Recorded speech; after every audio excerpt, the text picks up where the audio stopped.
I am Kevin, 53 years old, and I have dedicated my entire life to supporting my family. For 5 years, I paid every penny of my mother's medical bills, even when it meant living paycheck to paycheck. I never imagined that at a simple family dinner, my mother would call me a desperate failure, while my cousin live-streamed the whole thing to hundreds of viewers. What happened next changed everything. If you are watching this video, drop a comment letting me know where you are viewing from. Hit that like and subscribe button if you have ever had a family member betray your trust. I promise this story will take you through every emotion imaginable. Growing up in a blue-collar neighborhood in Detroit, Michigan, I learned early that nothing in life comes easy. My mother, Dorothy, raised me and my 2 siblings after my father walked out when I was just 8 years old. She worked 2 jobs to keep food on the table, and I always admired her resilience. Despite her tough exterior, she seemed supportive in her own way, pushing us to succeed even when times were difficult. As the only boy in the family, I quickly became the man of the house. By age 12, I was mowing lawns for neighbors to contribute to household expenses.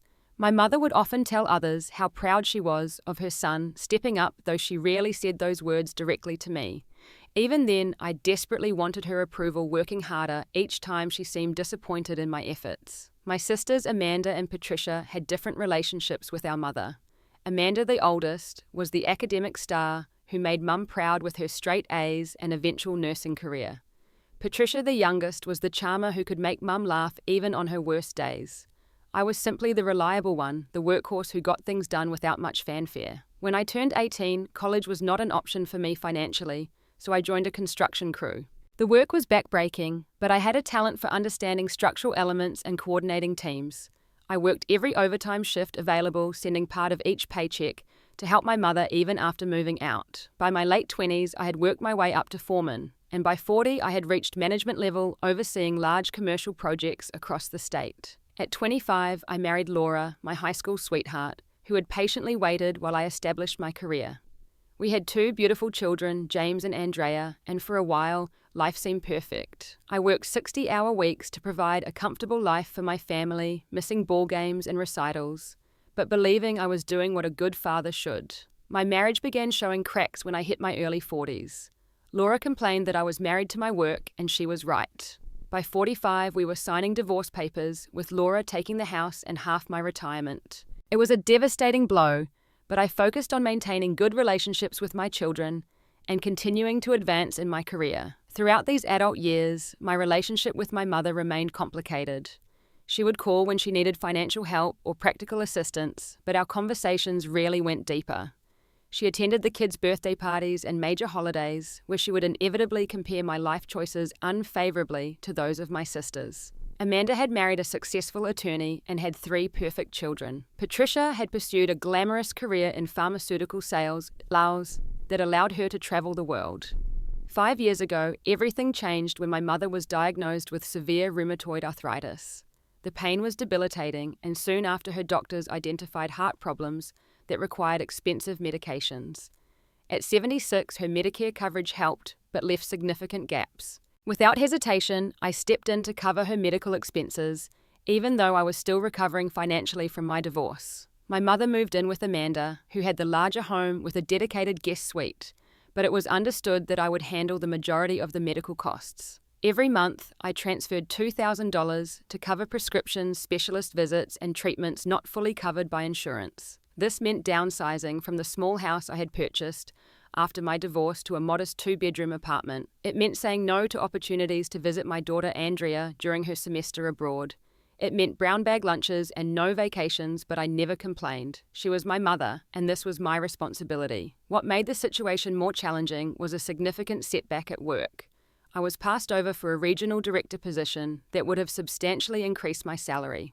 My boss explained that while I was the most qualified candidate, the job required extensive travel that I had indicated would be difficult due to my family obligations. I had mentioned my mother's care during the interview process, and it had cost me professionally. Still, I accepted the decision gracefully and continued doing my job exceptionally well. Throughout this period, my cousin Tyler entered the picture more prominently in our family dynamic.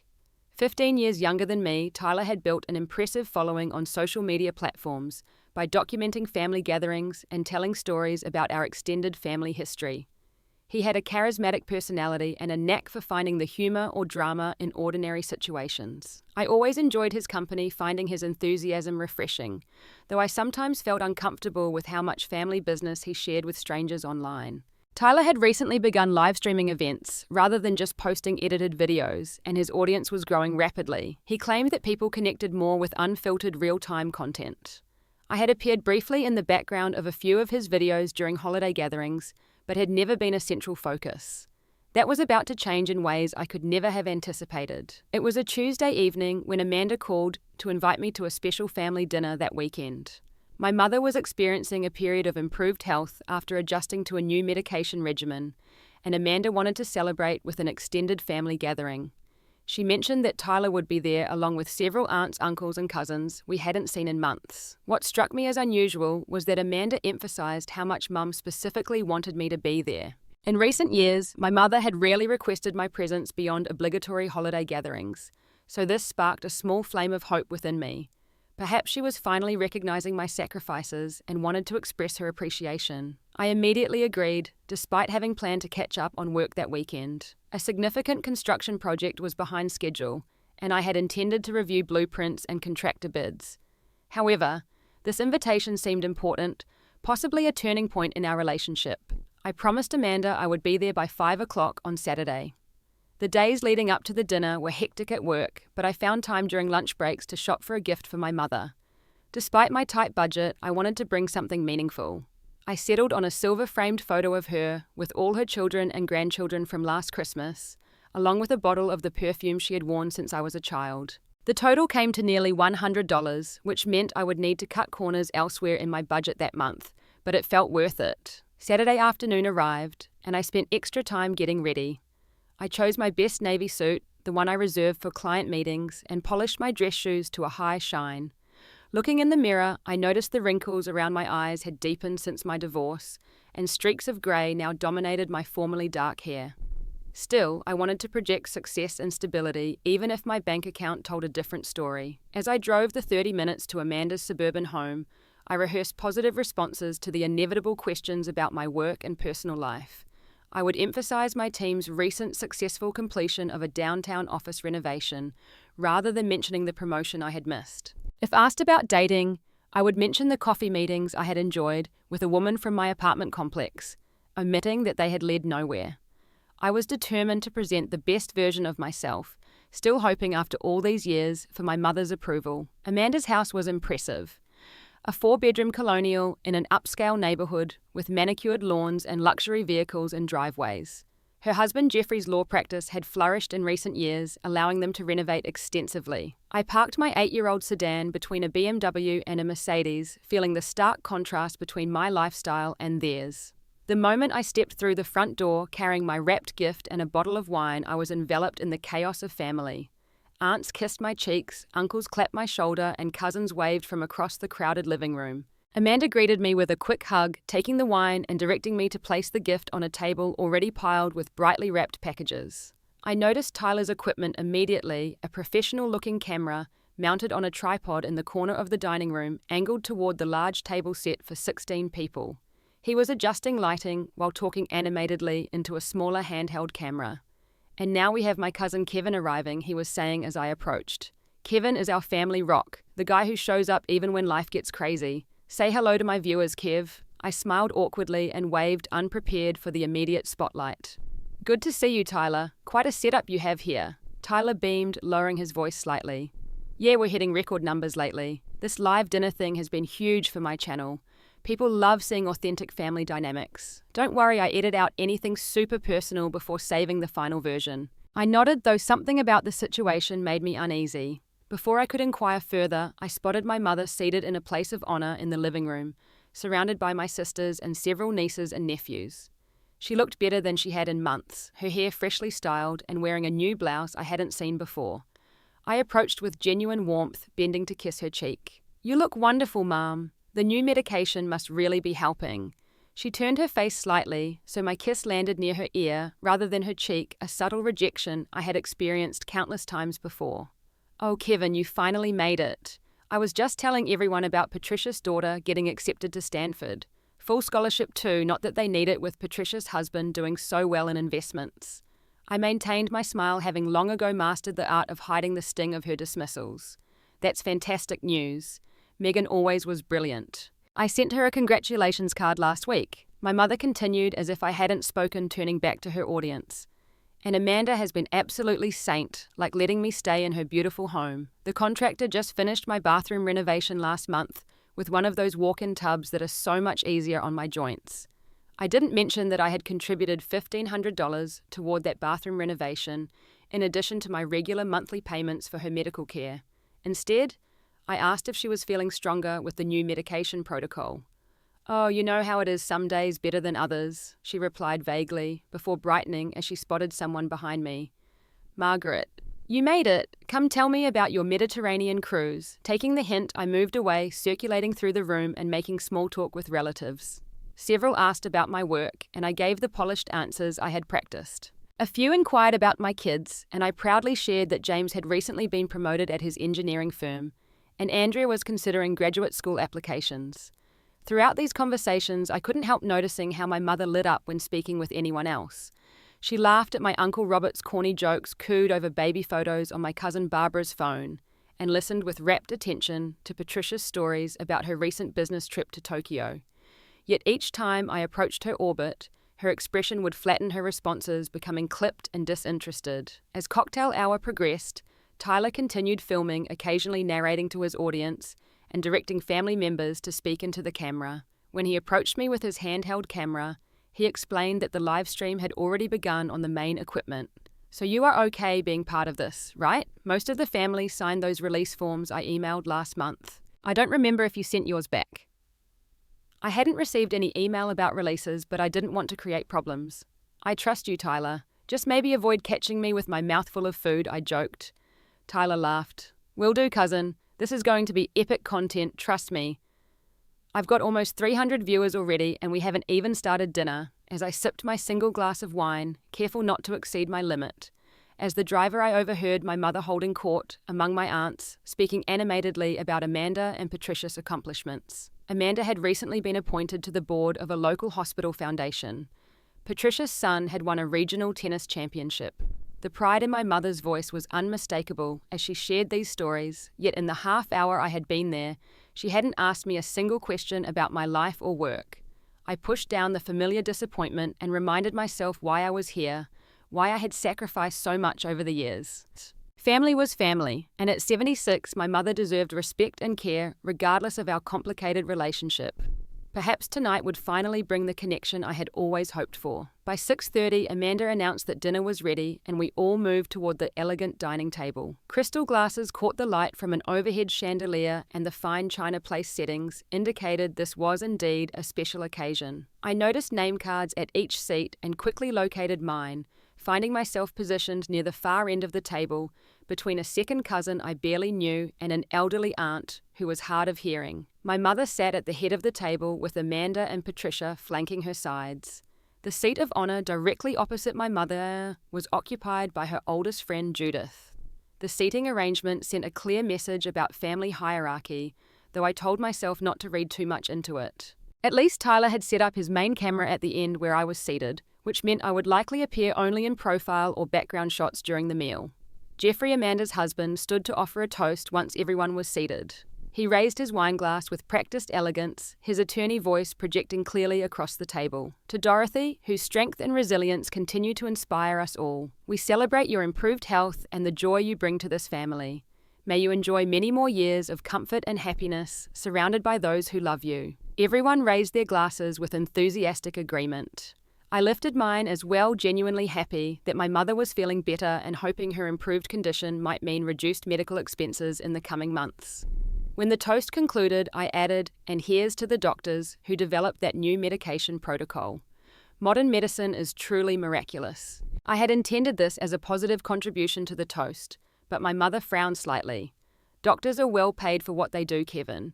It's hardly miraculous when it costs a small fortune every month." Her comment created an awkward pause as everyone at the table knew I was the one covering those costs. Amanda quickly jumped in, directing the serving of the first course, a butternut squash soup that steamed invitingly in shallow bowls. As we began eating, conversation flowed around family updates and community news. When my turn came to share, I mentioned our construction team's recent completion of the downtown office project ahead of schedule and under budget. "That sounds wonderful, dear," Aunt Mabel said from beside me, though her hearing aid whistled slightly, suggesting she hadn't caught the details. My mother cut in from across the table, speaking loudly enough for everyone to hear. "Kevin has always been satisfied with those middle management positions. Not everyone has ambition, I suppose. Some people just plateau at a certain point." The comment stung, especially since she knew I had been passed over for promotion, specifically because of the time commitments related to her care. I took a slow spoonful of soup before responding evenly. "Every role in a company has value, ma'am." My team completed a $6 million project that will revitalize a previously abandoned section of downtown. She waved her hand dismissively. Yes, very nice. Did everyone hear about Patricia's marketing campaign that won that national award last month? Now that's something to be proud of." Patricia looked uncomfortable, but accepted the praise as conversation shifted to her professional accomplishments. I noticed Tyler adjusting his camera, slightly capturing my reaction in its frame. The red recording light seemed to pulse in my peripheral vision, a reminder that whatever happened at this table would be viewed by hundreds of strangers. As the main course was served, a beautifully presented roast with glazed vegetables, the conversation continued to follow a pattern. Each family member's successes were celebrated with enthusiasm, and follow-up questions from my mother, except for mine, which were either ignored or diminished with backhanded compliments. "You look like you've lost weight, Kevin," she commented when there was a lull in conversation. Not in a healthy way, though, more of that gaunt, stressed look. "Are you eating properly in that apartment of yours?" Before I could answer, she continued, "Men your age really should take better care of themselves. Jeffrey's the same age, and look how fit he is. Of course he has Amanda cooking proper meals and a home gym in their basement." I forced a smile. "Work has been busy, but I'm doing fine. I joined the community centre near my apartment for their pool." My mother sniffed. "Community centres, full of germs and questionable people. You used to be so particular about things like that before the divorce. I always told Laura she was lucky to have such a fastidious husband. What a shame how things turn out." Several family members shifted uncomfortably in their seats. My divorce was 6 years in the past, and Laura's subsequent remarriage had been amicable. There was no reason to bring it up now, except to emphasize what my mother perceived as another of my failures. Tyler cleared his throat from behind his camera. "Hey, Aunt Dorothy, the viewers are loving your stories tonight. Almost 500 people watching now. They want to know more about the family. Maybe you could tell them about each of your kids." I silently thanked Tyler for the intervention, though I tensed at what my mother might say about me to her newly expanded audience. She immediately brightened at the attention, sitting straighter in her chair and patting her hair. "Well, I have 3 children, all very different," she began, smiling directly into the camera. "Amanda is my oldest and has always been my right hand. Nurse practitioner, married 30 years to Jeffrey, 3 wonderful children who all graduated from top universities. She and Jeffrey have been kind enough to renovate their home to accommodate me these past few years." Amanda smiled modestly as our mother continued. "Patricia is my youngest, always been the adventurous one. Executive position in pharmaceutical sales, travels internationally, married to Richard, who manages a hedge fund. Their children are exceptional athletes and scholars. Megan just got a full scholarship to Stanford." When she turned to me, her expression shifted subtly, the warmth leaving her eyes. "And then there's Kevin, my only son. He works in construction, divorced 2 grown children. He lives in an apartment complex on the east side." The stark contrast between her elaborate praising of my sisters and the brief unembellished description of my life hung in the air. Tyler, to his credit, tried to prompt more. "Kevin manages major construction projects, right? I heard the downtown renovation he supervised is being featured in a business magazine." My mother tilted her head. "Is it? Well, that's nice. Though I suppose there's only so much one can say about office buildings. Amanda was just featured in Medical Leadership Quarterly. Now that's prestigious." I maintained my calm expression, though I felt a familiar hollowness expanding in my chest. The pattern was so consistent that it had become predictable, yet somehow it still hurt each time. I caught Amanda's eye briefly, and she gave me a small apologetic smile before looking away. As dessert was being served, an elaborate tiramisu that Amanda had prepared from scratch, the conversation took an unexpected turn toward finances. My Uncle Robert mentioned his recent retirement and the challenges of living on a fixed income. "Thank goodness for good planning," my mother interjected, "and for children who understand their responsibilities." Amanda has done so much with this house to make my golden years comfortable. I saw an opportunity to gently remind everyone of my contributions. The walk-in tub is a great addition to your bathroom, Mum. I'm glad we could make that happen for you." That we seemed to irritate her. Her eyes narrowed slightly as she addressed the table rather than me directly. "Yes, well, children should help their parents when they can, though some do so more generously than others. Amanda and Jeffrey gave me this beautiful living space, while others just write checks and think that's sufficient." The unfairness of this statement was breathtaking. My monthly contributions to her care far exceeded the monetary value of the spare bedroom she occupied in Amanda's house. Moreover, I had significantly altered my lifestyle to maintain those payments, while Amanda and Patricia, both in much stronger financial positions than me, contributed relatively little to our mother's actual medical expenses. Before I could formulate a measured response, my mother launched into what seemed like a prepared speech. I realized with growing dread that the dinner itself might have been orchestrated specifically for this moment, with Tyler's live stream providing her with the audience she desired. You know, she began looking around the table, but subtly angling toward Tyler's camera. It's interesting how children turn out so differently, despite the same upbringing. I always tried to instill strong values in all three of mine. She gestured toward Amanda and Patricia. These two took those lessons and built beautiful lives, stable marriages, successful careers, children to be proud of. They understood that hard work and smart choices lead to success. Then she turned her gaze to me, and the temperature in the room seemed to drop. "But Kevin," she said, her voice taking on a theatrical quality I recognized from childhood scoldings, "Kevin has always been a bit of a desperate failure." The words hit like a physical blow. Several gasps sounded around the table. Tyler shifted uncomfortably behind his camera, but kept filming as hundreds of comments presumably began flooding his live stream. My mother, perhaps emboldened by the shocked reactions, or the invisible audience, continued. "He had such potential when he was young, but somewhere along the way he just lost his drive. Ended up in a job any high school graduate could do. Couldn't even keep his marriage together." I sat perfectly still, my dessert untouched before me. The rushing sound in my ears nearly drowned out her next words. "And now look at him," she said, with a small laugh that cut deeper than her words. 53 years old, living in that depressing apartment, no partner, barely seeing his children. It's actually pathetic when you think about it.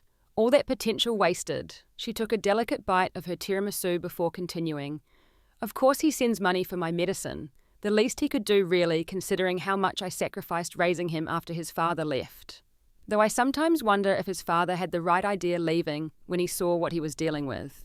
The table had gone completely silent. Even the clink of silverware had ceased, as everyone stared in disbelief. Tyler had gone pale behind his camera, but the red recording light continued to blink steadily. I became acutely aware that hundreds of strangers were witnessing my public humiliation in real time. Then came the final blow, delivered with a casual cruelty that revealed the true nature of our relationship. "The funny thing is," she said, leaning in conspiratorially, "I've been exaggerating about some of those medications for years. The essential ones are mostly covered by Medicare. The money Kevin sends last month, I used it for a little spa retreat with Judith. The month before a shopping trip to Chicago." She laughed again, looking around for approval that did not come. "He's always been so gullible, so desperate for my approval. I knew he would never question the expenses. That's always been his weakness, hasn't it? Such a soft heart. His father was the same way, easy to manipulate with a few well-placed words. Like father, like son, I suppose." In that moment, as my mother publicly mocked the sacrifices that had defined the last 5 years of my life, something shifted inside me. The hurt and shock remained, but they were now accompanied by a clarity I had never before experienced. I saw with perfect understanding the pattern that had shaped our relationship since my childhood. I recognized the manipulation, the conditional love, the deliberate undermining of my confidence and achievements. And with that clarity came a decision. The dining room remained silent as my mother's words hung in the air. I could feel the rapid beating of my heart, the heat rising in my face, the slight trembling in my hands resting on the table. Years of suppressed emotions threatened to explode outward, but something stronger emerged instead, a calm certainty about what needed to happen next. I placed my napkin carefully beside my plate and stood slowly, every movement deliberate. All eyes turned to me, including Tyler's camera, now capturing my response to my mother's public evisceration of my character and life choices. The moment felt surreal, as if I were watching myself from a distance, yet I had never been more present in my body and mind. Mom, I began, my voice steadier than I expected, for 5 years. I have transferred $2,000 into your account every month. That's $120,000 total. I have never questioned what it was for because I trusted you when you said you needed it for medical expenses not covered by Medicare. I paused, noticing how my mother shifted uncomfortably in her seat, perhaps realizing too late that her performance for Tyler's audience might have consequences. Before she could interrupt, I continued. During these 5 years, I passed up a promotion that would have increased my salary by 30%, because it required travel that would have interfered with taking you to medical appointments. I moved from my house to an apartment to reduce my expenses so I could continue supporting you. I have not taken a vacation in 5 years. I could not attend my daughter's study abroad program in Italy because I couldn't afford the airfare after paying your monthly expenses. I wasn't raising my voice, but the quiet intensity of my words commanded attention. The room remained completely silent as I continued. I did all of this willingly because you are my mother and I believed you needed help. I have receipts for every transfer documentation for every payment. I accessed my bank account on my phone and held it up, scrolling through the long history of transfers to her account. The dates and amounts created an undeniable record of my financial support. My mother attempted to interject, her expression shifting from smug superiority to growing alarm. Kevin, you're exaggerating as usual. It wasn't nearly that much, and you know I needed. I held up my hand, something I had never done before when she was speaking. The gesture itself was a declaration of independence that shocked her into silence. The exact amount was $122,500, I said quietly, plus an additional $11,000 for home modifications, including the bathroom renovation with the walk-in tub. The statements are all here, and I would be happy to forward them to anyone who would like to verify. I turned slowly to look at each family member around the table, people who had witnessed my mother's treatment of me for years without intervention. What I find interesting is that no one at this table ever questioned why I was the only one contributing to Mum's care, despite the fact that Amanda and Patricia both have significantly higher household incomes than I do. No one ever suggested sharing the financial burden, even knowing that I was struggling after my divorce. Amanda looked down at her plate, unable to meet my eyes. Patricia studied her wine glass with sudden intensity. Several other relatives shifted uncomfortably in their seats. I turned back to my mother, who was now staring at me with an expression I had rarely seen, a combination of surprise and growing concern. Perhaps she was finally realizing that something fundamental had changed. Mom, I have always loved you and respected you as my mother. I have spent my entire adult life trying to earn your approval, your pride, your love. Tonight I finally understand that nothing I do will ever be enough, because the problem isn't with my achievements or choices. The problem is that you have never been able to see me clearly or value me for who I am. I noticed Tyler had moved slightly, adjusting his camera to capture both me and my mother's reaction. The comments must have been flooding in on his live stream, but I was beyond caring about that now. In fact, I felt a strange gratitude toward him for inadvertently creating this moment of truth. The most painful part of your speech just now wasn't learning that you've been lying about needing the money. It was hearing you call me pathetic and a failure when I have built a successful career, raised 2 wonderful children, and sacrificed my own comfort to support you all while receiving nothing but criticism in return. I reached into my pocket and removed my wallet. With steady hands, I placed my credit card on the table. This will be my final contribution to your expenses. It's for $50,000, the maximum cash advance limit. Amanda can hold it for emergencies related to your care. I will no longer be making monthly payments effective immediately. The shock around the table was palpable.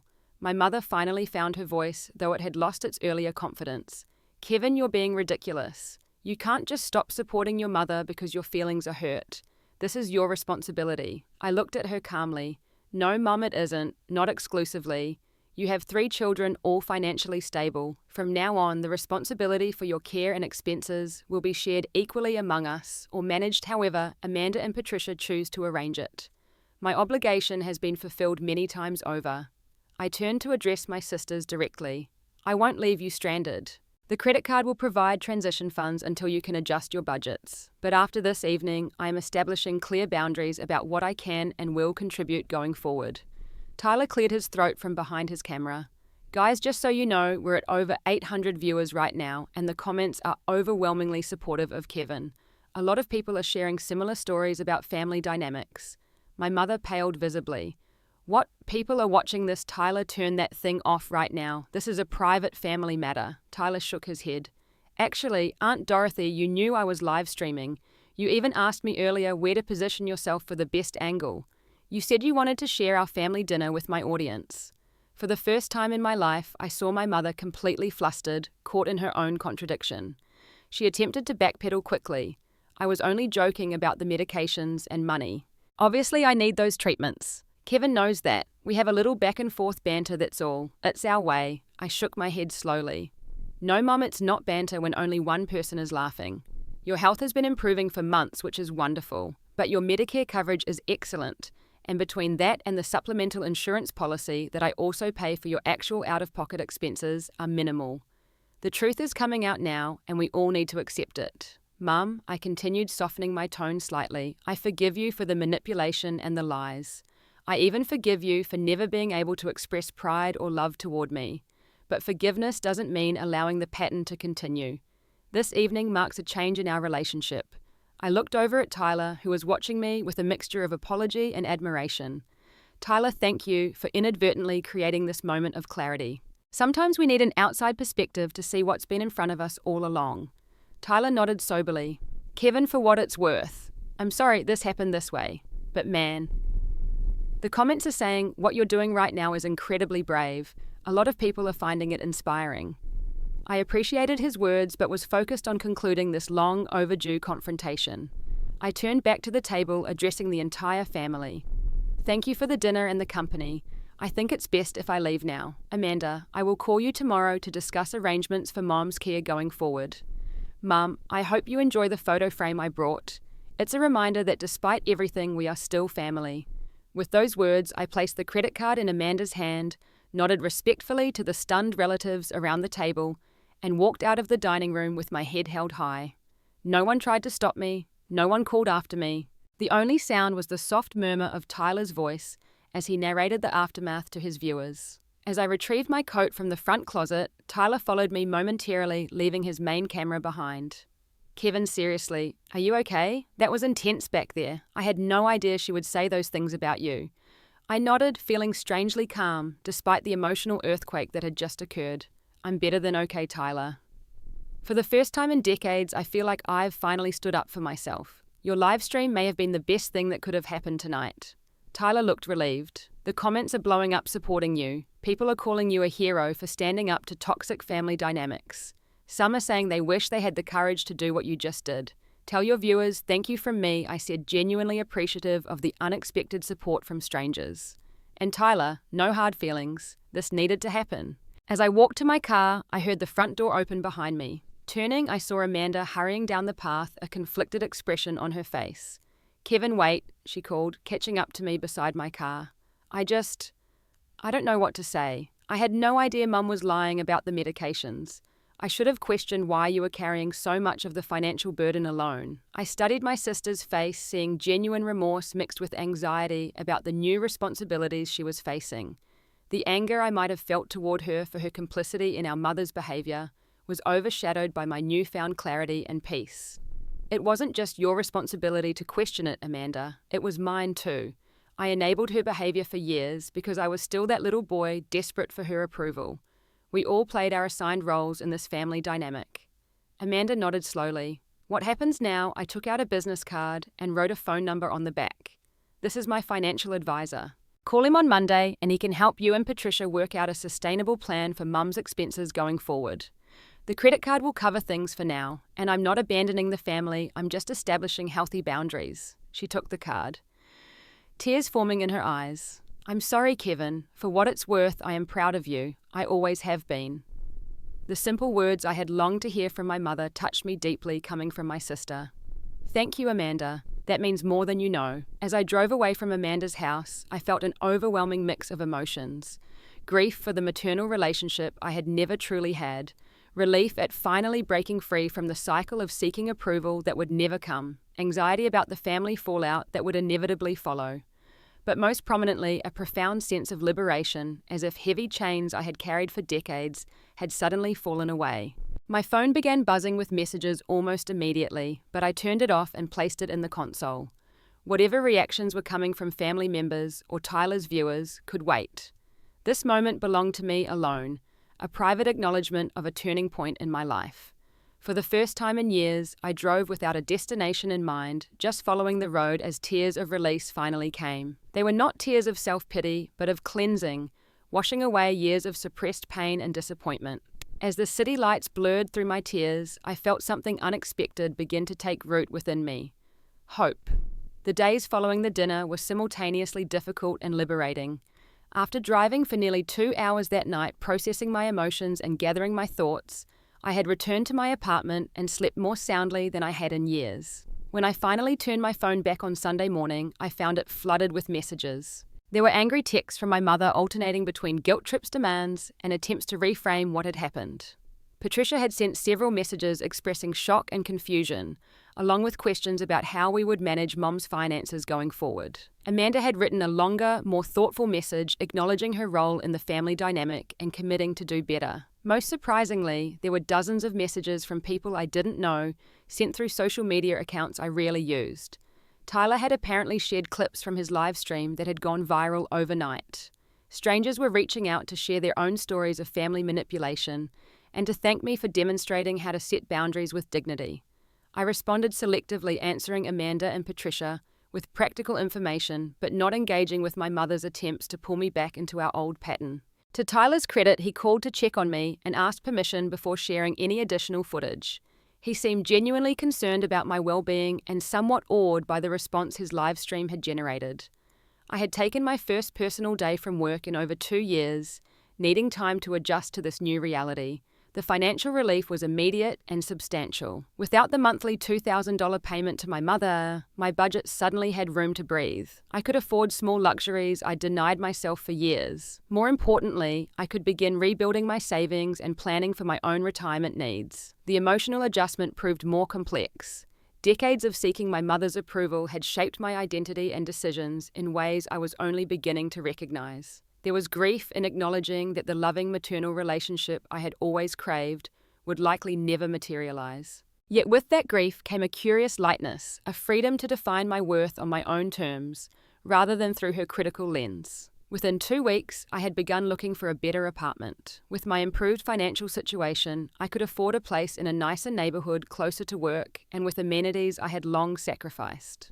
I found a bright modern one-bedroom with a balcony overlooking a small park, signing the lease with a sense of starting fresh. I also reconnected with friends I'd neglected, no longer too exhausted or financially constrained for social activities. A college buddy invited me to join his weekend hiking group, and I discovered that physical activity in nature did more for my well-being than any amount of overtime work ever had. A former co-worker introduced me to community theatre, where I found unexpected joy in helping build sets, and later, to my surprise, taking small roles on stage. The most unexpected development came through Tyler's video.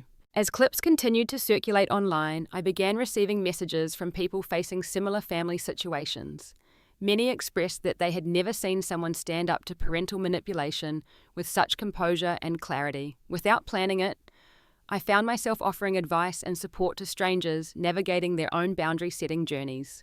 One evening, about a month after the dinner, I received a call from a local community centre director who had seen Tyler's video. She asked if I would consider facilitating a support group for adult children of manipulative parents.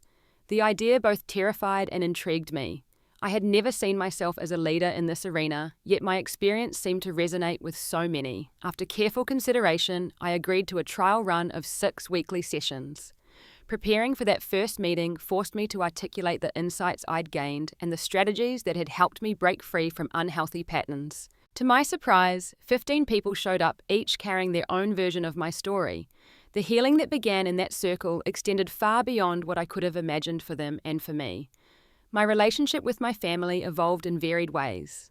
Amanda and I grew closer as she acknowledged her role in enabling our mother's behavior and worked to establish healthier patterns. She and Patricia had indeed taken over management of Mum's finances, creating a sustainable plan that didn't require excessive sacrifice from any one person. Patricia took longer to understand my perspective, initially siding with our mother and viewing my actions as abandonment. However, as she became more involved in managing Mum's care and experienced the manipulation firsthand, her attitude gradually shifted. 6 months after the dinner incident, she called to apologize for not seeing sooner what I'd endured for years. My mother herself cycled through various strategies to regain control from health emergencies that mysteriously resolved when I expressed sympathy without offering money to mutual relatives, dispatched to make me feel guilty, to occasional attempts at reconciliation that always included subtle digs about my inadequacies. I maintained firm boundaries through each attempt, responding with calm compassion but unwavering resolve. Professionally freed from the constant financial drain and emotional stress, I found new energy for my work. When another opportunity for promotion arose, I pursued it wholeheartedly, no longer constrained by caregiving obligations. My presentation to the executive team reflected my renewed confidence, and this time I secured the position of regional director. The increased salary further transformed my financial situation, allowing me to not only live comfortably, but also to create a proper retirement plan and even help my children in ways I hadn't previously been able. I contributed to Andreas' graduate school application costs and helped James with the down payment on his first home, finding genuine joy in supporting them without resentment or strain. Perhaps the most unexpected development was in my personal life. At a fundraiser for the community centre where I led the support group, I met Catherine, a family therapist, whose insights on intergenerational patterns of behaviour fascinated me. Our professional connection evolved into friendship and eventually into a relationship built on mutual respect and healthy communication, so different from the conditional approval I had sought for most of my life. 1 year after the dinner that changed everything, Tyler invited me to appear on his podcast to discuss the aftermath and impact of that evening. With some trepidation, but a desire to help others in similar situations, I agreed. You know, Tyler said during our conversation that video ultimately became my most viewed content ever.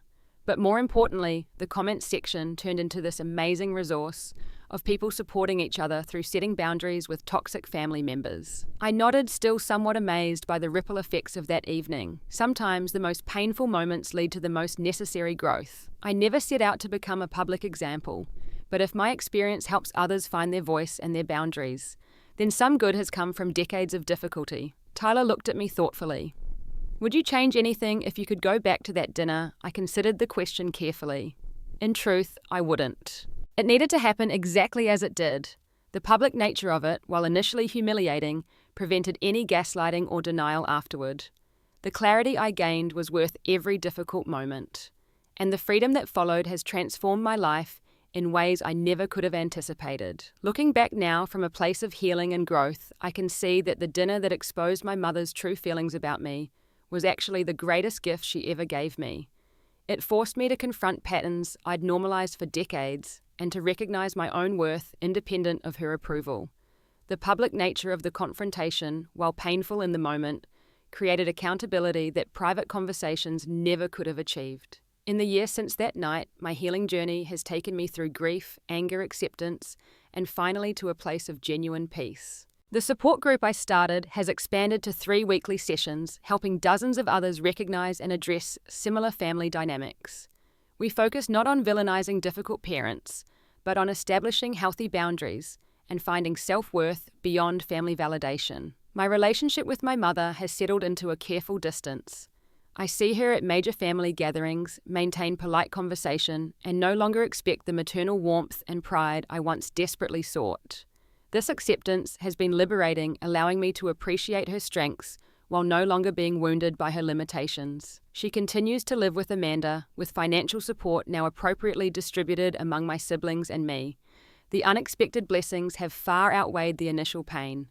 My improved financial situation allowed me to visit Andrea during her first semester of graduate school, a trip that strengthened our bond immeasurably. James and his wife are expecting my first grandchild, and I've been able to help them prepare without financial strain. My relationship with Catherine continues to deepen, built on mutual respect and healthy communication patterns that would have been impossible for me to maintain before my awakening. Tyler and I have developed a closer relationship as well. His initial guilt over the live stream has transformed into a genuine commitment to using his platform responsibly. We occasionally collaborate on content about family dynamics, healthy boundaries, and healing from emotional manipulation, reaching thousands who find themselves in similar situations. Perhaps the most profound change has been internal. I no longer measure my worth through others' validation or define success by external metrics. The peace that comes with self-acceptance and clear boundaries has transformed not just my family relationships, but every aspect of my life. My work has become more fulfilling as I lead with authentic confidence rather than desperate people-pleasing. My friendships are deeper based on genuine connection rather than performative success. The man who walked out of that dinner a year ago was breaking free from decades of conditioning.